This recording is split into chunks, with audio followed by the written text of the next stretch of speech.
Assalamualaikum warahmatullahi wabarakatuh. Perkenalkan, nama saya Muhammad Misbahul Munir dengan NIM 200301175. Perkenalkan, nama saya Novita Yanti Dewi Cahyani dengan NIM 200301191. Perkenalkan, nama saya Ahmad Afandi Ardiansyah dengan nomor NIM 200301165.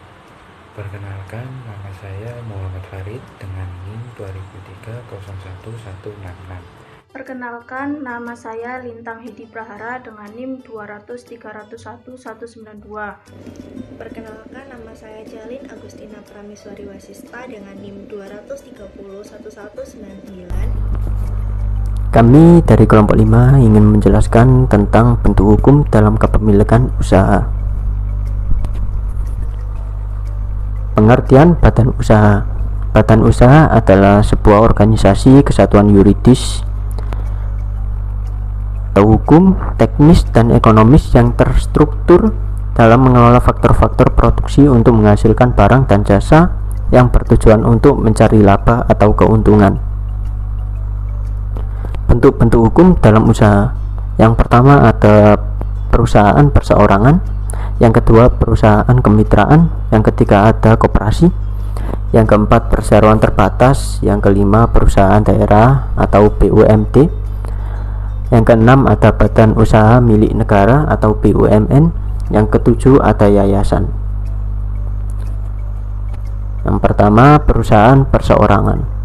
Perusahaan perseorangan adalah suatu perusahaan atau bentuk bisnis yang paling sederhana yang dimiliki oleh pemilik tunggal.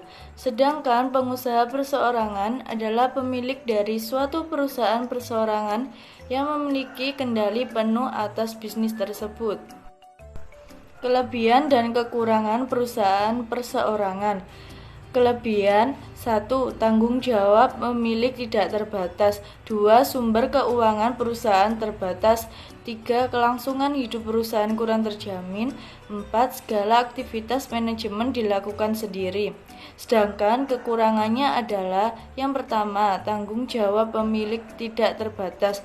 Yang kedua, sumber keuangan perusahaan terbatas. Ketiga, kelangsungan hidup perusahaan kurang terjamin. Keempat, segala aktivitas manajemen dilakukan sendiri.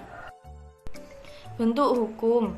Dalam hukum positif Indonesia, tidak ditemukan satupun aturan hukum yang mengatur secara khusus tentang badan hukum usaha perseorangan. Menurut H.M.N. Purwosudjipto, bentuk perusahaan perseorangan secara resmi tidak ada. Namun, dalam dunia bisnis, masyarakat telah mengenal dan menerima bentuk perusahaan perseorangan ini.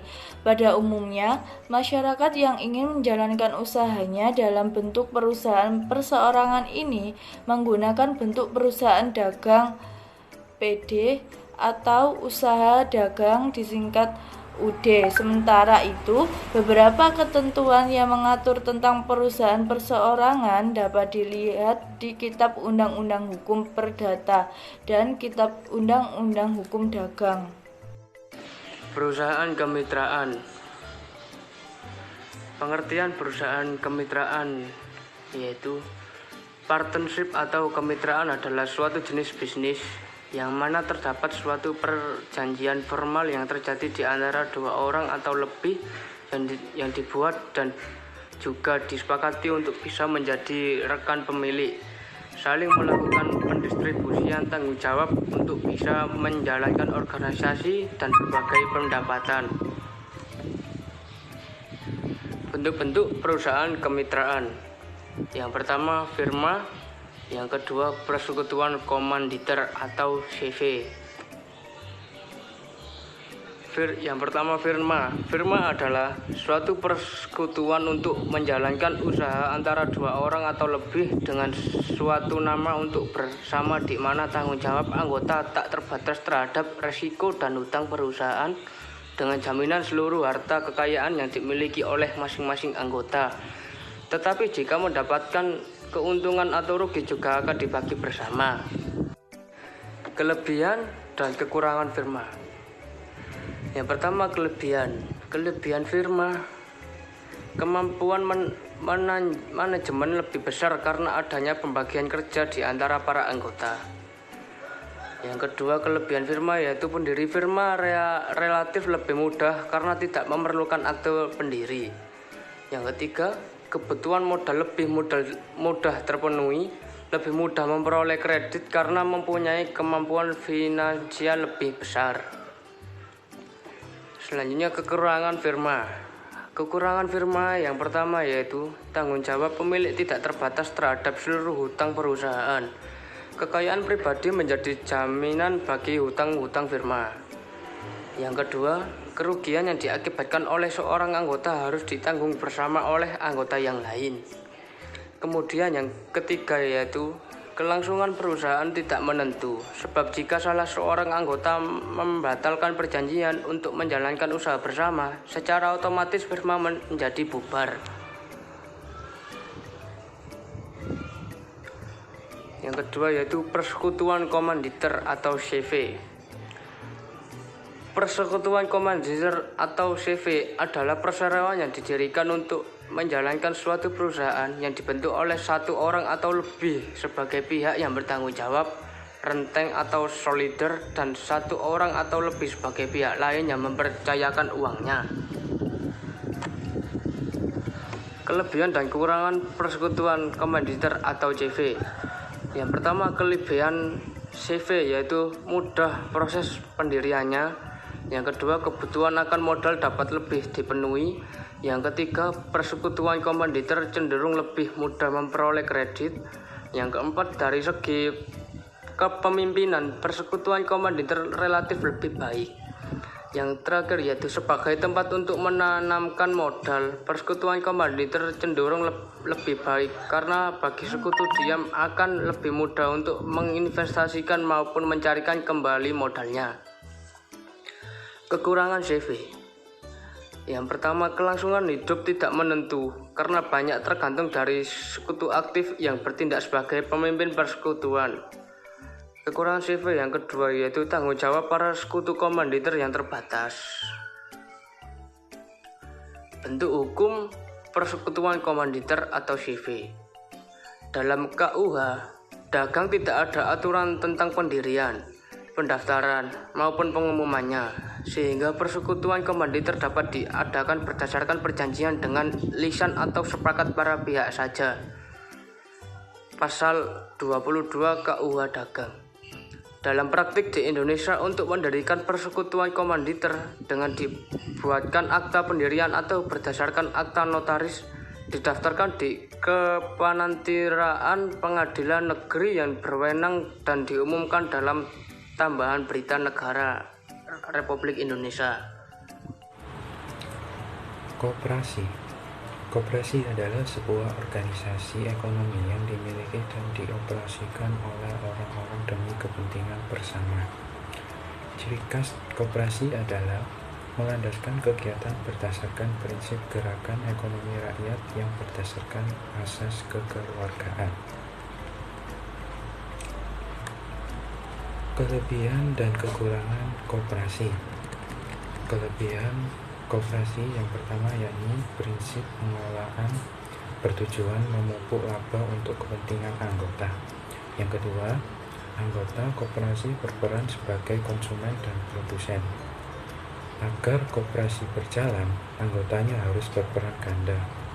Anggota harus aktif dalam menyimpan dana koperasi dan melakukan pinjaman kepada koperasi. Yang ketiga, dasar sukarela. Orang terhimpun dalam koperasi atau masuk menjadi anggota dasar sukarela. Yang keempat, mengutamakan kepentingan anggota. Maksudnya, di dalam koperasi menitik beratkan untuk kepentingan anggota, bukan individu. Kekurangan koperasi. Yang pertama, keterbatasan di bidang permodalan. Bagi koperasi yang baru saja berdiri mungkin akan mengalami sedikit kesulitan modal untuk dapat berkembang. Yang kedua, daya saing lemah. Jika dibandingkan dengan badan usaha besar lainnya, koperasi bisa dikatakan kalah bersaing dengan mereka. Yang ketiga, rendahnya kesadaran berkoperasi pada anggota. Tidak semua anggota koperasi memiliki kesadaran penuh dalam berkoperasi. Yang keempat, kemampuan tenaga profesional dalam pengelolaan koperasi. Sumber daya manusia yang tersedia terkadang kurang memiliki keahlian, sehingga menyebabkan kurangnya kerjasama antara pengurus, pengawas, dan anggotanya. Perseroan terbatas atau PT. Perseroan terbatas atau PT adalah suatu badan hukum untuk menjalankan usaha yang memiliki modal terdiri dari saham-saham, yang pemiliknya memiliki bagian sebanyak saham yang dimilikinya. Karena modalnya terdiri dari saham-saham yang dapat diperjualbelikan, perubahan kepemilikan perusahaan bisa dilakukan tanpa perlu membubarkan perusahaan. Kelebihan dan kekurangan perseroan terbatas atau PT. Yang pertama, itu kelebihan. Mudah untuk memindahkan hak milik dengan menjual saham kepada orang lain. Yang kedua, mudah memperoleh tambahan modal untuk memperluas volume usahanya. Yang ketiga, kelangsungan perusahaan sebagai badan hukum lebih terjamin, sebab tidak tergantung pada beberapa pemilik. Kekurangan. Yang pertama, pendiriannya jauh lebih sulit dari bentuk kepemilikan usaha lainnya. Dalam pendiriannya, PT memerlukan akte notaris dan izin khusus untuk usaha tertentu. Yang kedua, biaya pembentukannya relatif tinggi. Yang ketiga, PT dianggap kurang menjamin rahasia dalam hal perusahaan. Hal ini disebabkan karena segala aktivitas perusahaan harus dilaporkan kepada pemegang saham. Perusahaan daerah. Perusahaan daerah adalah perusahaan yang sebagian atau seluruh modal yang dimiliki adalah milik pemerintah daerah, baik berasal dari kekayaan daerah yang dipisahkan maupun dari anggaran pendapatan dan belanja daerah APBD. Kelebihan dan kekurangan perusahaan daerah. Kelebihannya yaitu 1. Kegiatan ekonomi dilakukan untuk melayani kepentingan publik. 2. Memberikan kemudahan bagi masyarakat dalam memperoleh kebutuhan hidup berupa barang dan jasa. 3. Membuka dan memperluas lapangan kerja di daerah. 4. Mencegah monopoli pasar oleh para pihak swasta dalam pemenuhan barang serta jasa di daerah. Kekurangannya adalah 1. Fasilitas yang diperoleh dari negara itu tidak dimanfaatkan dengan secara maksimal di lapangan. 2. Kualitas sumber daya manusia (SDM) yang dipekerjakan masih kurang. 3. Pengelolaan yang kurang efisien sehingga hal tersebut masih sering mengalami kerugian dalam usahanya. Bentuk hukum. 1. Berdasarkan pasal 2 Peraturan Menteri Dalam Negeri Nomor 3 Tahun 1998 tentang bentuk hukum badan usaha milik daerah Permendagri 3/1998. Bentuk hukum badan usaha milik daerah dapat berupa perusahaan daerah (PD) atau perseroan terbatas (PT). 2. Selanjutnya dijelaskan dalam pasal 3 Permendagri 3/1998 BUMD yang bentuk hukumnya berupa perusahaan daerah tunduk pada peraturan perundang-undangan yang berlaku yang mengatur perusahaan daerah. Sedangkan BUMD yang bentuk hukumnya berupa perseroan terbatas tunduk pada Undang-Undang tentang Perseroan Terbatas. 3.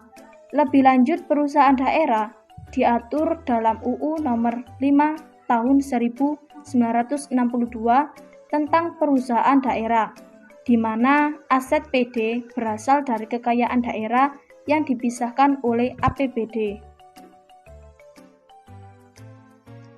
Badan usaha milik negara adalah badan usaha yang meliputi beragam sektor seperti pertanian, transportasi, telekomunikasi, perdagangan, listrik, keuangan, hingga konstruksi.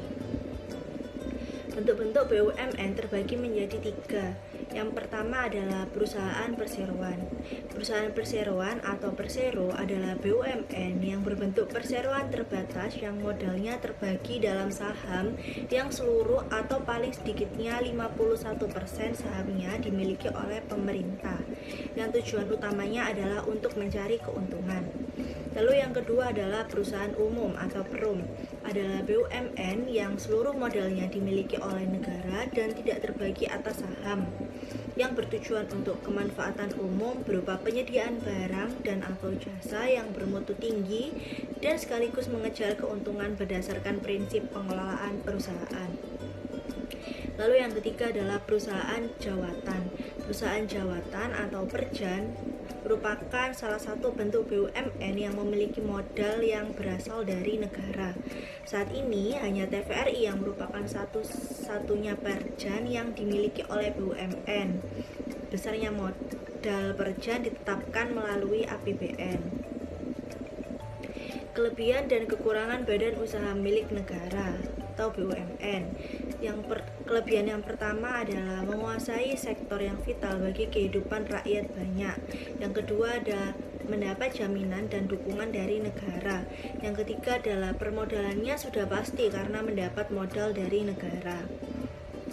Lalu untuk kekurangannya ada 1. Pengelolaan faktor-faktor produksi tidak efisien, 2. Manajemen perusahaan kurang profesional, 3. Menimbulkan monopoli atas sektor-sektor vital, yang keempat ada pengelolaan perusahaan terhambat dengan peraturan-peraturan yang mengikat, yang kelima ada sulit memperoleh keuntungan bahkan seringkali merugi.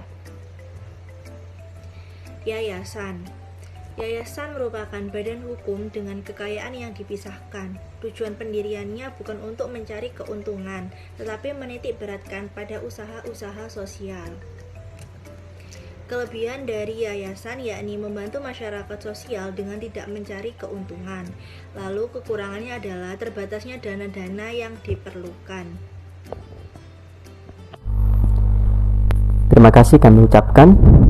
Apabila ada perkataan yang kurang berkenan atau menyinggung, kami dari kelompok 5 meminta maaf yang sebesar-besarnya. Sekian, saya tutup dengan salam. Wassalamualaikum warahmatullahi wabarakatuh.